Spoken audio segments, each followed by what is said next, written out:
What's up, everyone? My name is Thrift Barringer. I'm a junior here at Columbus State University and getting my degree in an integrative media track. And I am in a class called Com Theories with Dr. Vernon Humphreys. And he asked us to do a research paper on a particular theory that interests us and also talk about it. So I'm here to talk about that research paper I did, which is the uses and gratifications theory. The reason I picked this particular theory is because I've dabbled with it before.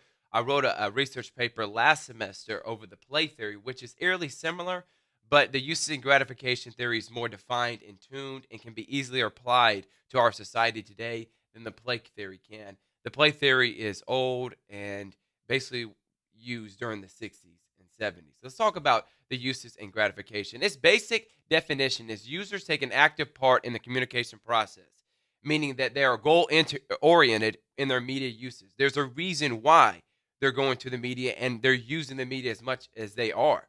We want to find out why. In other words, media's user seeks out media sources that best fulfills the needs of the user. This has been happening since the 40s, going all the way back to Herta Hartzog in the 1940s, where she did a research using the uses and gratification theory on why people listen to the radio, particularly in soap operas, as War of the Worlds, and also why are they reading the daily newspaper. From this research, Elu Katz, which is one of the most accomplished and well-known sociologists, communication researchers in the field of communication, Mr. Katz built off the research of Ms. Herzog. I'm pronouncing the name, I apologize. But Ms. Herzog, Katz was able to find out why people use television. So with Katz, Michael Gurevich and Hassad Heiss began a media exploration where they came up with 5 need categories. These need categories are cognitive, which acquire information the audience member can gain knowledge. So they're going to watch the news to understand what's going on in the world today. They're watching ABC, Fox News, CNN, whatever it is, they're going to find out what's going on in the world today so they can expand their knowledge.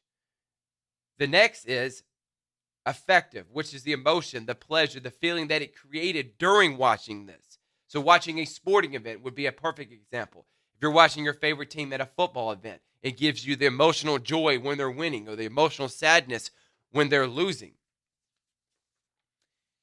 So personal integrative is the enhanced credibility status of the media use. This is also to build up self-esteem. If you see something on the news and you're doing it, you probably feel better. Oh, that guy on the news is doing it, so why can't I? Social integrative, which is the interaction with family and friends. Basically, social media. That's what basically this paper is about, is through the interaction through social media, and that's what I want to know. I want to know why people get on social media. Facebook, Twitter, LinkedIn. The last but not least is the tension release to escape from the burdens of what's going on in everybody's daily life. Most people like to get on Twitter and Facebook and go watch TV or go to the movies to release from the everyday problems they're having to deal with in life or from their 8-to-5 job. So from doing this and building this research, we were able to understand why people use media today. As I said, as technology expands from going from radio to television to the internet to now social media, which is the biggest form of communication today. I did some research on my own, and according to pewresearch.org, roughly 2/3 of U.S. adults use the site Facebook, and over half of those users, so nearly 30% of that, nearly 30% of the population use Facebook to get their news. Since 2005, 7% of the population use social media sites, according to pewresearch.org. Now, in 2015, or last year in 2015, that's when the research was done, from 2005 to 2015. To 2015, it has gone up 65%. Over 2/3 of the population use social media sites today. So why do they use these social media sites? One of the research studies that I decided to analyze in my research paper was done by Paul Leonardi, in which he had the argument in his paper: the enterprise of social networking technologies can increase the accuracy of people's meta-knowledge. That meta-knowledge is who knows what and who knows whom. So by doing this, he got a firm in which over 6 months' time, he monitored people and how they use social media, and are they willing to look at other people's posts to see other employees they work with, their coworkers, what their coworkers know and who their coworkers know. Now, when they were on social media, the small firm they did use, 31% of the improvement of knowledge of who knows what, and an 88% of knowledge improves on who knows whom when using social media sites.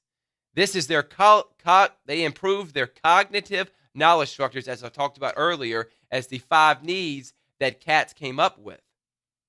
In his research, he was able to come up with, yes, you improve your ability to know what's going on in your coworker's life, but majority of the people in the study that he was actually doing did not spend the time or the necessary time to in depth to find out who knows what and who actually knows who.